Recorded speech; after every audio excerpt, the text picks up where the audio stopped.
Салем, мен қазақша үйретем. Кел, қазақша үйрен.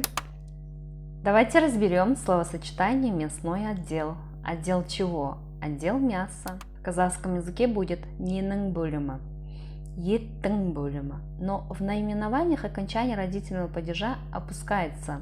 Получится ет бөлімі.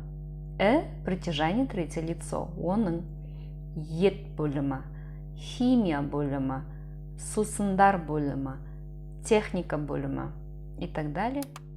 Также хочу сказать, что данные темы основательно разобрала для вас после 50-го урока на своем курсе «Базовый казахский».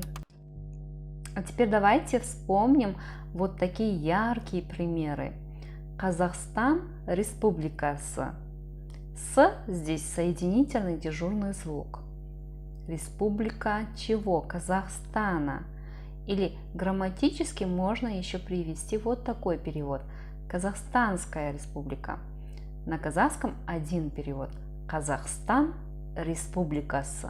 То есть мы не говорим Казахстанның республикасы. Мы просто говорим Казахстан республикасы. Тараз қаласы. Жамбылдың облысы. Жамбыл облысы. Сарысудың ауданы. Сарысу ауданы. Надеюсь, теперь понятна логика построения этих словосочетаний.